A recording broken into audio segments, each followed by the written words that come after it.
Vá. Em nome do Pai, do Filho e do Espírito Santo. Amém. Pai nosso que estais no céu, santificado seja o vosso nome.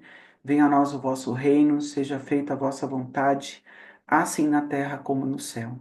Pão nosso de cada dia nos dai hoje. Perdoai as nossas ofensas, assim como nós perdoamos a quem nos tem ofendido, e não nos deixeis cair em tentação, mas livrai-nos do mal. Amém. Sejam todos bem-vindos, você que está aí, você que está longe, você que está perto, você que está aqui no Zoom, você que vai assistir essa aula online depois, seja muito, muito bem-vindo. Nós estamos na Escola de Cura. E a Escola de Cura é justamente isso, para a gente aprender ferramentas espirituais, onde nós vamos aprender sobre nós, sobre as nossas curas, os nossos traumas, nosso inconsciente, mas também nós vamos aprender ferramentas espirituais. Você que é evangelizador, você que é pregador, você que é músico, você que é um servo de Deus num grupo de oração, você que é de intercessão, você que serve na missa, você que serve em todos os lugares, você vai aprender ferramentas para você ajudar as pessoas que precisam, tá bom? Então, hoje nós estamos no primeiro módulo e nós estamos nesse caminho de cura. E hoje nós vamos avançar um pouquinho, nós já vamos entrar em outros temas, vamos aprofundar em coisas. Eu peço que você anote. Se você tiver dúvidas, coloca suas dúvidas no chat, que nós vamos responder essas dúvidas. Se eu não conseguir responder aqui na aula, eu vou pegar essas suas dúvidas e vou gravar vídeos e vou colocar no nosso grupo para que você possa ver, para que outros possam ver, tá bom? Também o material de apoio, por exemplo, livros, essas coisas, eu vou citar tudo lá no grupo, tá? E vou colocar esse material no grupo para que você possa acompanhar, você possa ler, você possa adquirir esses livros, tá bom? Então, isso é muito importante que você possa ir anotando, escrevendo. Pega um caderno, pega a tua Bíblia, anota as passagens bíblicas, tá bom? Na medida do possível, eu vou passando para vocês, tá bom? Bom, no tema de hoje, nós vamos começar o que é cura. Então, a gente fala muito escola de cura, cura interior, retiro de cura interior, mas o que é ser curado? O que é ser liberto? A gente ouve tanto essa palavra, mas o que é esses temas? O que significa isso na vida espiritual? E sempre nós vamos trazer para a vida espiritual, a gente pode até citar alguma coisa da saúde física e tudo, mas basicamente nós vamos trazer aqui toda a parte espiritual, tá bom? Então a palavra cura, ela tem origem no latim, que é cura mesmo, que significa cuidado, atenção, tratamento, não é? No latim, cura era usado para descrever o ato de cuidar alguém ou algo, especialmente em contextos médicos. Porém, aqui nós estamos falando da nossa parte espiritual. Nós estamos falando de cura espiritual. Tem cura física? Tem. Tem cura também na alma, o sentimento? Tem também. Tem cura no inconsciente? Também tem. Uma pessoa que se diz servos do Senhor no ministério de cura, então ele é aquela pessoa que ajuda outras pessoas. Ele é uma pessoa que pega na mão de alguém e ajuda essa pessoa a ir até Jesus para essa pessoa receber a cura. Quem cura somos nós? Não, não somos nós. Jesus é que cura, pode ter a intercessão de Maria, tem intercessão dos santos, dos anjos, mas nós não curamos. Nós apenas participamos do ministério de Jesus. E participar do ministério de Jesus é uma coisa muito, muito importante. É um mistério muito, muito importante. Por quê? Porque nós vamos ver milagres. Nós vamos ver tantos e tantos milagres que você não imagina. E que alegria que é quando nós vimos, quando nós experimentamos, quando nós estamos num retiro e nós vemos uma pessoa ser curada. É uma alegria incrível, uma alegria maravilhosa. Bom, a cura, ela pode se dar na saúde física. Cura refere-se ao processo de recuperação ou restauração da saúde física ou mental de uma pessoa após uma doença, lesão, enfermidade. Pode envolver tratamentos médicos, terapia ou intervenções para aliviar sintomas e restaurar a função normal do corpo. Então, aqui falando da saúde física, mas é que quando a gente fala de saúde mental, todo mundo pensa que a saúde mental ela está mais ligada ao espiritual, não é? Não, muitas vezes é um problema físico. Por exemplo, a depressão é uma doença emocional, mas ela é ligada ao físico. Então, ela precisa, né? Quem tem depressão, por exemplo, quem tem doenças emocionais, a gente vai recorrer a Jesus, nós vamos recorrer aos sacerdotes, aos padres, aos ministros de cura interior, ministros de libertação. Porém, tem que ficar muito atento nisso, tá? Precisa procurar também ajuda profissional. Às vezes, um psicólogo, um psicanalista, é, um, um médico. A gente precisa procurar, porque às vezes a gente tem que tomar remédio. E faz parte dessa doença mental a pessoa achar que não precisa de médico. Eu conheço um monte de gente que fala assim: não, mas Jesus vai me curar, mas Jesus vai me curar. Ué, mas não foi Jesus que abençoou os médicos também? Então nós temos que trabalhar as duas partes, tá bom? Bom, e na espiritualidade? Em contextos espirituais e religiosos, cura pode se referir à restauração da harmonia, do equilíbrio entre o corpo, mente e espírito. Isso pode envolver práticas como a oração, outras formas de conexão com uma forma superior, no nosso caso, Jesus, não é? Todo esse poder de Jesus pode nos curar? Pode. Nós temos visto muitas pessoas serem curadas, muitas pessoas serem curadas através da oração, através da imposição das mãos. Então, na parte espiritual, tá vendo? Existem as curas também, existem os milagres e a gente tem que estar aberto a isso também. Então, nem o psicólogo, o psiquiatra, o psicanalista pode dizer que não existe a cura espiritual, e nem nós que somos da igreja, somos ministros, os padres, podem dizer também que não precisa do profissional de psicologia, enfim. Tá bom? Tem a cura das emoções. Cura emocional refere-se ao processo de lidar e superar experiências traumáticas, perdas, desafios emocionais. Isso pode envolver terapia, tá vendo? Apoio social, outras estratégias para promover a resiliência e o bem-estar emocional. Então, às vezes, a pessoa ela começa a fazer um caminho espiritual com a gente e aí ela acha que não precisa mais ir no médico, que não precisa mais ela se tratar, que não precisa mais ela ir acompanhar, ser acompanhada. Tem gente que fala assim, não vou mais tomar meu remédio porque Jesus vai me curar. Não pode fazer isso.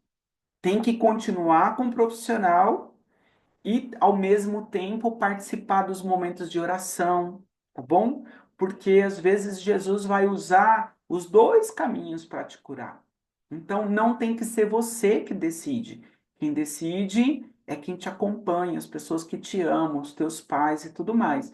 Então, nós que somos ministros de cura, ministros de libertação, nós temos que ficar muito atento a isso, tá bom? Então, por exemplo, já teve pessoas que eu acompanhando a pessoa fala, então eu não vou mais no meu médico. Eu falei, então eu não vou mais te acompanhar. Porque não é você que decide. Quem te dá alta é o seu médico, não somos nós.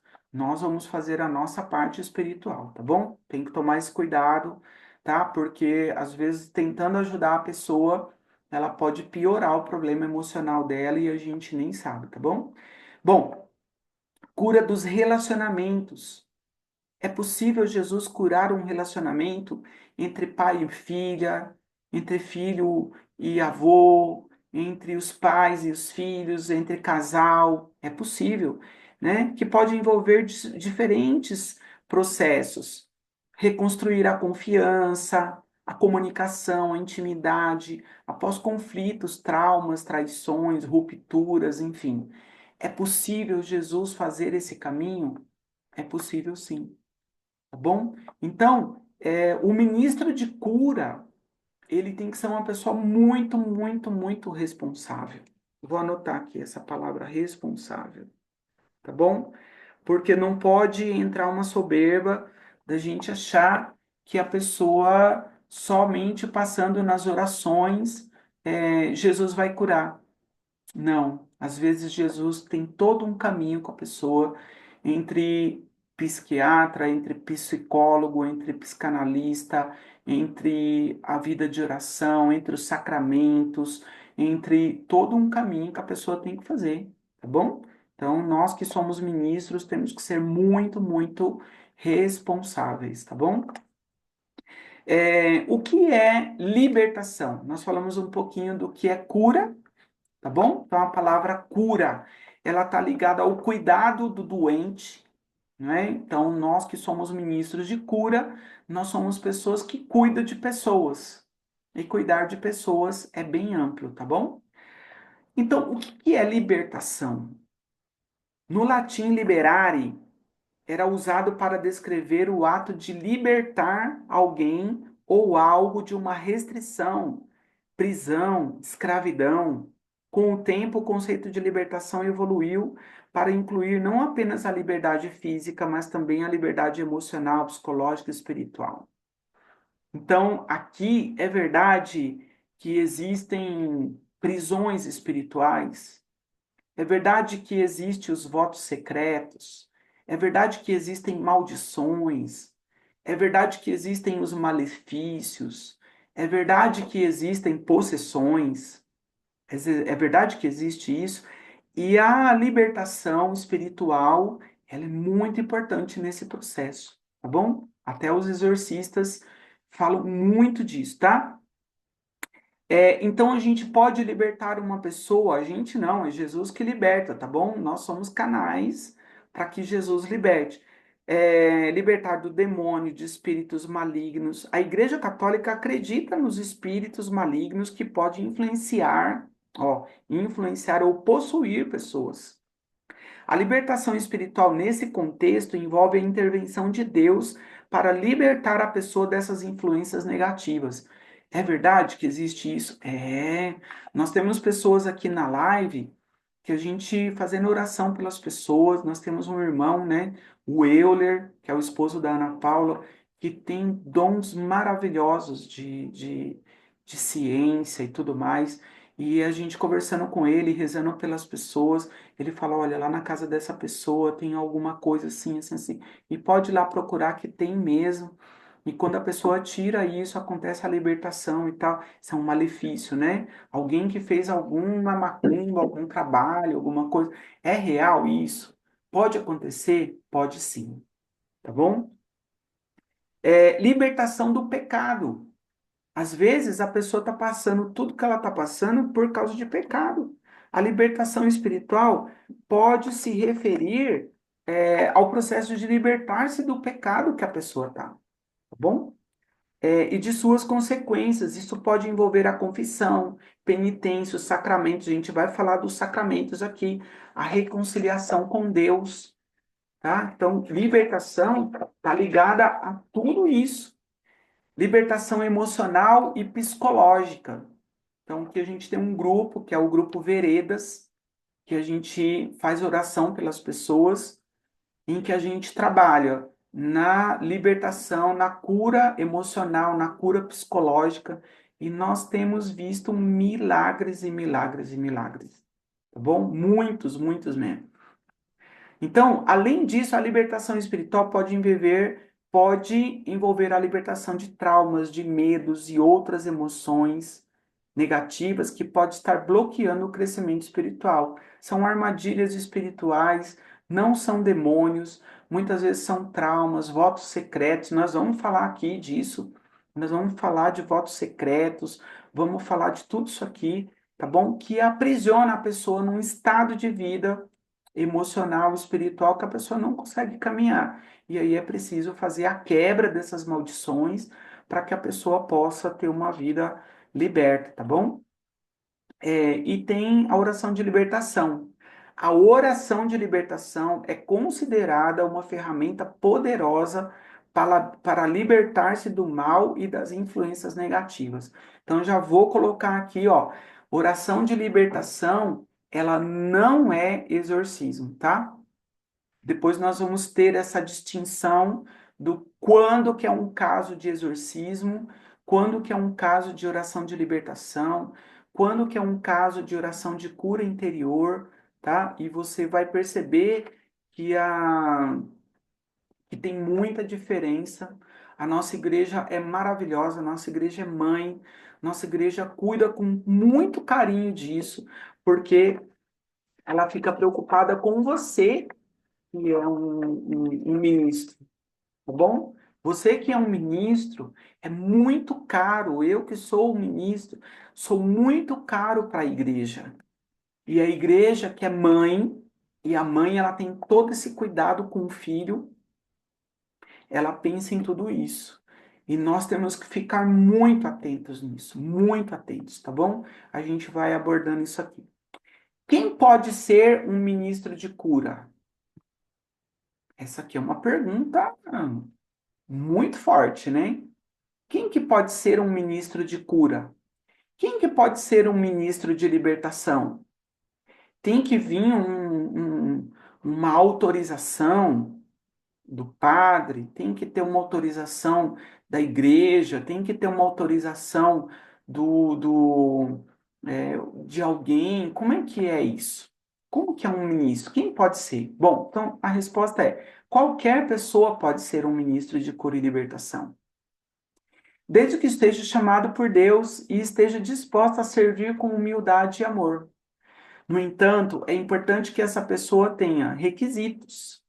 Quer dizer, ela é chamada por Deus. Os irmãos acabam confirmando que você é um ministro de cura e libertação. Como? Pelos frutos. Você começa a fazer oração pelas pessoas e Deus começa a agir. Jesus te usa para tocar os corações. De repente você está fazendo oração por uma pessoa, ela começa a chorar e ela se sente tocada e a vida dela é transformada, não é? São libertas. Desejo forte de servir. O ministro de cura e libertação, ele é uma pessoa que ele não está pensando nele. Ele se coloca a serviço da igreja dos irmãos. O dom não é para você, o dom é para os outros, de ajudar. Ele é uma pessoa que ele tem discrição, ele guarda segredo, ele guarda, às vezes, a pessoa vai abrir coisas para você que ela não fala nem na confissão para o sacerdote. E você, será que você tem dentro de você, dentro do seu coração, esse sacramento, né, de segredo de confissão, a gente fala? Será que você tem isso? Saber guardar segredos é uma virtude maravilhosa. Já pensou um ministro de cura, de libertação que sai falando para os outros o que ele ouviu na oração, o que aconteceu, expõe a pessoa? Muito feio isso, muito feio. E não é de Deus, tá bom? Então, não revelar nada dos momentos de oração da vida, nem das pessoas, nem nada. Ter muita sabedoria, muito discernimento naquilo que vai proferir, né? E aí, ele se coloca em treinamento e um discipulado. O ministro de cura e libertação, ele não é arrogante. Ele é uma pessoa que se põe a estudar, ele vai estudar a palavra de Deus, ele vai participar de um grupo, ele não é sozinho, ele é obediente ao sacerdote da igreja dele, não é? Ele procura a orientação de um sacerdote, de um padre, ele participa de um grupo sério, entendeu? Então isso precisa ser muito bem cuidado. Maturidade espiritual, não é? Um líder, ele acaba se tornando um líder, ele tem que ter maturidade, uma vida de oração, estudo da Bíblia, não é? Estudo do catecismo, compromisso com a vida cristã. Então, imagine uma pessoa que fala que tem um monte de dons, mas ela não frequenta a igreja, não obedece o padre, fala mal do padre. Então, tem alguma coisa estranha aí, porque ela tem que ter uma comunhão com o sacerdote, com o papa, com a doutrina da igreja, tá? Amor e compaixão, um coração cheio de amor e compaixão pelas pessoas que sofrem. Então, tá vendo? O ministro de Cura e Libertação, ele é uma pessoa que se coloca a serviço, ele se compadece, ele sofre a dor do outro e por isso que ele se coloca a serviço. Tem discernimento espiritual, a capacidade de discernir entre diferentes tipos de problemas e necessidade, o que falar, que hora falar, como falar, né? É uma pessoa cheia de amor, cheia de carinho, que cuida do irmão, tá vendo? Ele é membro da igreja, sente-se chamado por Deus, ser treinados e autorizados a exercer um ministério. Então ele vai conversar com o padre, fala o que ele está fazendo, pede orientação, tá bom? E tem os ministros especializados. Alguns podem se especializar em algumas áreas, são dons específicos que a gente fala, né? Então tem gente que tem o dom da cura emocional, né? Tem outro que vai mais para a libertação espiritual. Humildade é fundamental que os ministros de cura e libertação sejam humildes e reconheçam que a verdadeira cura vem de Deus. Eles devem defender Deus em oração e buscar a orientação do Espírito Santo em seu ministério.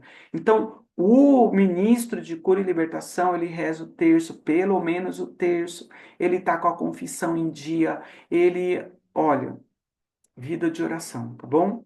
Respeito pelas pessoas, é essencial tratar as pessoas com respeito, amor e compaixão, independente de suas necessidades e circunstâncias, tá bom?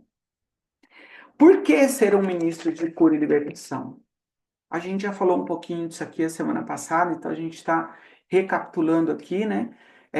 Ser um ministro de cura e libertação pode ser uma experiência incrível de servir, de estar próximo de Jesus.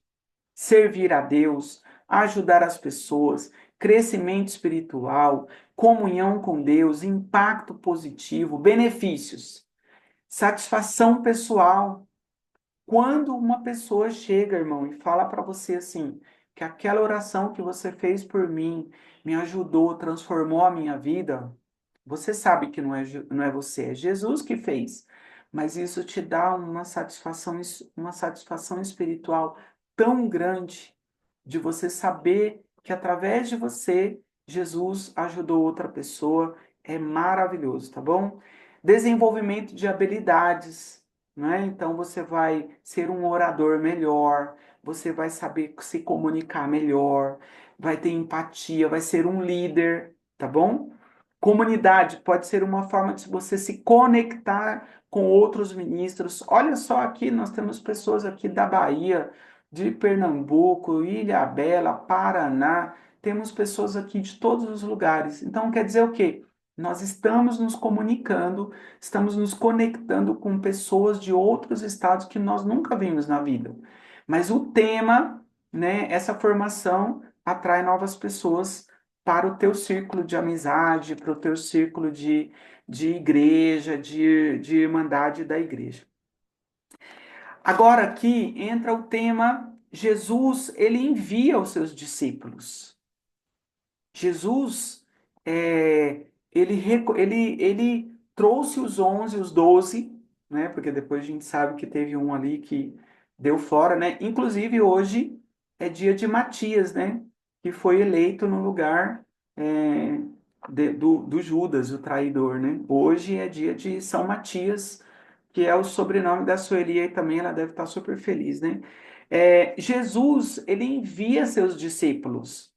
E aqui já tem uma coisa, né? Discípulos não são apóstolos, tá bom? Apóstolos é uma coisa, tem os 12, né? Apóstolos que a gente também chama de discípulos, mas discípulos é um número maior de pessoas. Por exemplo, Quando chegou Pentecostes, ali com Maria e os apóstolos, os discípulos apóstolos, dizem que tinha cerca de 126 pessoas lá juntos, que eram outros discípulos. Os discípulos de Emaús, por exemplo, não estão entre os 12. São dois discípulos, tá vendo? Então, essa palavra discípulo, lembra quando Jesus enviou os 72 discípulos? Então, aqui Jesus está falando dos discípulos, tá? Jesus enviou e ensinou seus discípulos em várias ocasiões, conforme registrado nos evangelhos. Se você quiser anotar, agora é uma boa hora para você anotar e depois você procurar essa leitura para você se aprofundar nisso, tá bom? Mateus 10, de 1 a 4, Marcos 3, de 13 a 19, Lucas 6, 12 a 16. Jesus escolheu e enviou os 12 apóstolos para pregar o evangelho e realizar milagres. Então, milagres, tá? Cura emocional, cura física, cura espiritual, expulsar os demônios, e tá englobado tudo isso, e tá também as curas físicas, milagres. O que que é milagre? Milagre é uma coisa que a ciência não pode fazer, tá bom? Então, por exemplo, cegueira, cura do câncer, cura de AIDS, cura de doenças incuráveis. Jesus pode curar, e a gente já viu Jesus fazer várias vezes isso. Esse é chamado de milagres, tá bom? Então, ó, envio dos 72 discípulos, Lucas 10, de 1 a 24. Jesus enviou 70 discípulos para pregar o evangelho e realizar milagres em cidades e vilas, e ele deu os ensinamentos. Qual foram as instruções para a missão? Onde estão essas instruções? Mateus 10, de 5 a 42. Marcos 6, de 7 a 13. Lucas 9, de 1 a 6. Não é? Você deve estar pensando, nossa, mas o Rogério está falando muito rápido. Mas isso aqui tem na apostila, depois você pode aprofundar, tá bom? Jesus deu instrução aos seus discípulos sobre como realizar a missão, incluindo a pregação, a cura e a dependência de Deus. Ensino sobre a oração, Mateus 6, 5 a 15, Lucas 11, de 1 a 13. Jesus ensinou os discípulos a orar e confiar em Deus. Então, olha, não sou eu que faço nada, não é você que faz nada, não é o Padre que faz nada, é Jesus. É Jesus que usa você, que usa eu, que usa o sacerdote para curar, para libertar, para fazer milagres. Ensino sobre a humildade e o serviço. Mateus 20, de 20 a 28. Marcos 9, 33 a 37. Lucas 9, 46 a 48. Jesus ensinou os discípulos sobre a importância da humildade e do serviço. Objetivos: pregação do Evangelho. Jesus queria que os discípulos pregassem o Evangelho e compartilhassem a mensagem da salvação. Então, olha só, todas as curas, todos os milagres, todas as libertações, as quebras de maldições que Jesus faz, é para quê? Para que as pessoas conheçam mais Jesus. Não é a cura pela cura. Não é simplesmente para a pessoa poder ganhar mais dinheiro, não é isso. É para que ela possa ser mais de Deus. Então, toda cura, toda oração de cura, de libertação, ela tem que vir com o anúncio da boa nova, com o querigma, não é dizer o quanto Jesus, ele que deu a vida. Você tem que falar, olha, quem está te curando aqui hoje é Jesus, que dele que deu a vida por você. Siga Jesus. Cura e libertação. Jesus queria que os discípulos realizassem curas e libertações em nome de Deus. Discipulado. Jesus queria que os discípulos se tornassem discípulos maduros e seguidores de Deus, não é? Nós temos muitos cristãos cristais. Já ouviu falar disso? Cristão cristal, né? Relou nele, quebra. Não pode corrigir que quebra. Não pode falar nada que fica bravo. Não pode fazer uma correção que já fica chateado. que já sai da igreja, que já sai do grupo, que fica bravo, que entra, né, em parafuso, só porque você vai, às vezes, fazer uma correção, fazer uma observação naquilo que pode melhorar. Que cristão que você é? Você é um cristão maduro ou é um cristão cristal? Precisa pensar nisso. E aí, deixa eu ver a hora aqui, ó, porque eu sei que a hora não espera a gente. A gente tem 10 minutos ainda, tá bom? Então, nesses 10 minutos, eu já vou para o quarto tema, que é qual a importância dos sacramentos nesse caminho da cura, nesse caminho de milagres, nesse caminho de libertação. E aí você já vai entender logo de cara, olha. Você que é ministro da palavra, ministro de música, ministro de cura, ministro, seja qual for, de intercessão, você que é um evangelizador, se você não tem vida de oração, e se você não vive os sacramentos, e se você não ama a igreja, se você não é obediente, eu te digo, olha, é melhor você parar. Por quê? Porque o inimigo vai te dar uma surra tão grande. É como um soldado da polícia militar ou do exército ir para a guerra sem o uniforme, sem o capacete, sem a arma, sem o rádio, sem água, sem comida, sem bota, sem estar preparado, sem estar com a faca, sem estar com as coisas. E a igreja ela é tão cuidadosa nisso, tão cuidadosa, que os exorcistas, por exemplo, eu estou lendo um livro, se você quiser anotar esse livro, ele chama Suma Demoníaca, ele é do Padre Fortea, que era o exorcista do Vaticano. Ele não é um livro, oh meu Deus, que horror, não é isso. Ele é um tratado sobre demonologia e ele ensina sobre a ação do demônio, tá bom? Ele é uma direção espiritual de como é que você pode ser um servo de Deus e se proteger, tá bom? Quando a igreja fala que você, que é ministro, não pode ser um ministro se você não tiver com as suas orações em dia, seus sacramentos em dia, sua comunhão com Deus, com a igreja em dia, é por quê? Porque as pessoas que não vivem essas coisas são presas fáceis para o demônio, tá bom?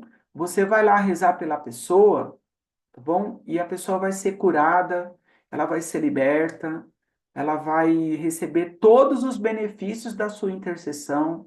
A sua intercessão é válida, só que o inimigo vai vir com tudo para cima de você. E você não está preparado. Os sacramentos, a vida de oração, ela te protege, ela te blinda, entende? Você tem as armas para lutar contra o inimigo.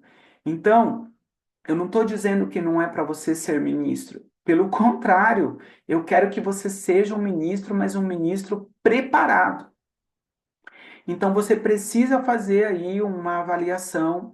Se você reza o terço todo dia, se você medita o evangelho todo dia, se você vai na missa, se você é uma pessoa que participa de formação, se você vive os sacramentos, se você não faz isso, é melhor esperar.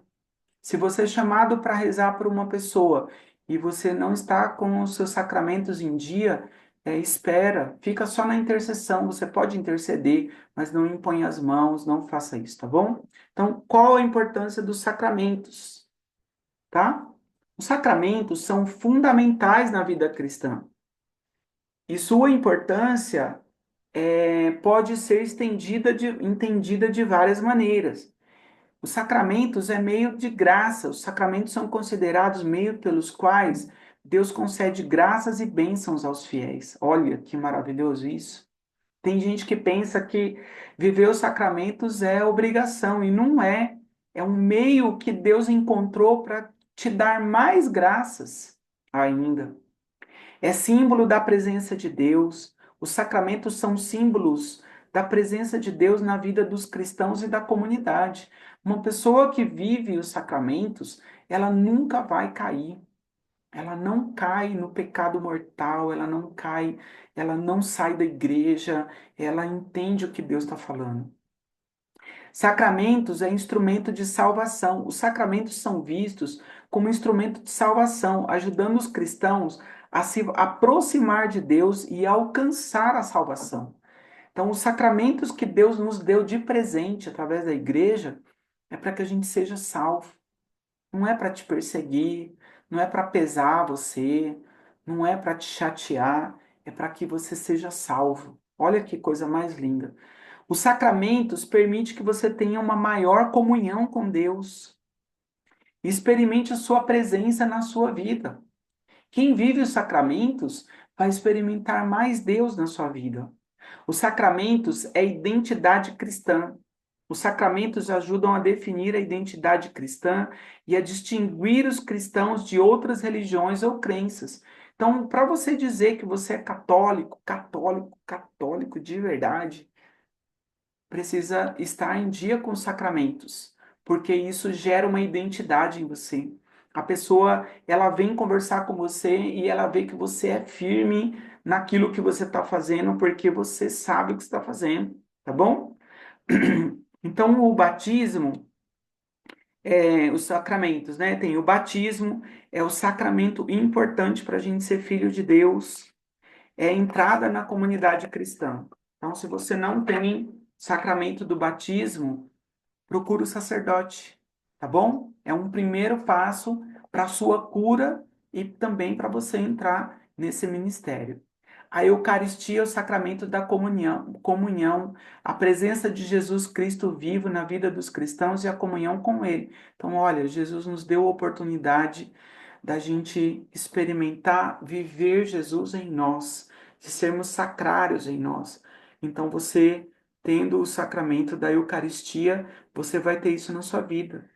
Aí tem a confirmação e o crisma. Então, se você não tem o crisma, já é adulto, vai, procura o seu sacerdote e ele vai ter uma pequena catequese e você vai poder receber o sacramento do crisma, que é a confirmação, a vinda do Espírito Santo. Você vai ser ungido como evangelizador, tá bom? Aí tem a reconciliação, que é a confissão. Imagina você ir rezar para uma pessoa e você está em pecado mortal. O que que acontece? Satanás ri de você porque você é fraco. Você é um soldado fraco diante dele. Então, quando a igreja fala que quando você está em pecado mortal não rezar pelas pessoas, não é para te podar, é para te proteger, para te amar. Então, sempre antes de você ir confessar, ir rezar para alguém, participar de um retiro, é bom você procurar o sacramento da confissão para você estar em comunhão profunda com Deus. Você é um soldado que está firme, tá bom? Tem a unção dos enfermos. Então, olha, você reza para uma pessoa, ela está doente, está com depressão, mas orienta a procurar o padre para que o padre venha trazer a unção dos enfermos. É um sacramento muito importante. Muitas vezes, a pessoa que recebe a unção dos enfermos, ela já é curada. Você que mora junto, você que está pensando em casar, você que é casado, o sacramento do matrimônio é uma coluna também. Então, você que é casal precisa ter o sacramento do matrimônio. Por quê? Porque você vai estar em comunhão com Deus, você vai estar forte, você não vai ter brechas na sua muralha, na muralha do seu castelo, onde o inimigo possa entrar, tá bom? Então, o sacramento é fonte de cura e libertação na vida das famílias, o sacramento do matrimônio. E aqui tem pessoas solteiras também, homens solteiros, que podem viver o sacramento da ordem, que é o sacramento para se tornar sacerdote, para as mulheres, né? Vocês podem ser as consagradas, as religiosas, as freiras, e a igreja precisa desse povo para ser mais forte, tá bom?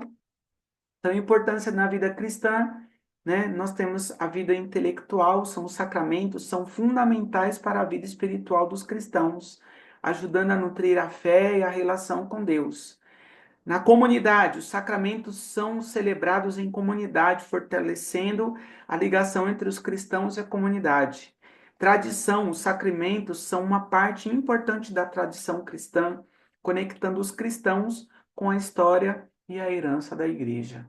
Olha quanta riqueza, olha quanta coisa que Deus nos trouxe hoje para a nossa escola de cura e você está bebendo disso tudo, você que está assistindo, você que está aqui em comunhão com a gente, você está recebendo esse material, esse ensinamento e você pode aplicar isso na sua vida, aplicar isso na sua comunidade e ter todos esses benefícios, tá bom? Então, até a próxima aula, que Deus te abençoe muito, tá bom? E a gente vai se falando, anota tudo, escreve e vamos viver isso, tá bom? Deus te abençoe, até a próxima aula.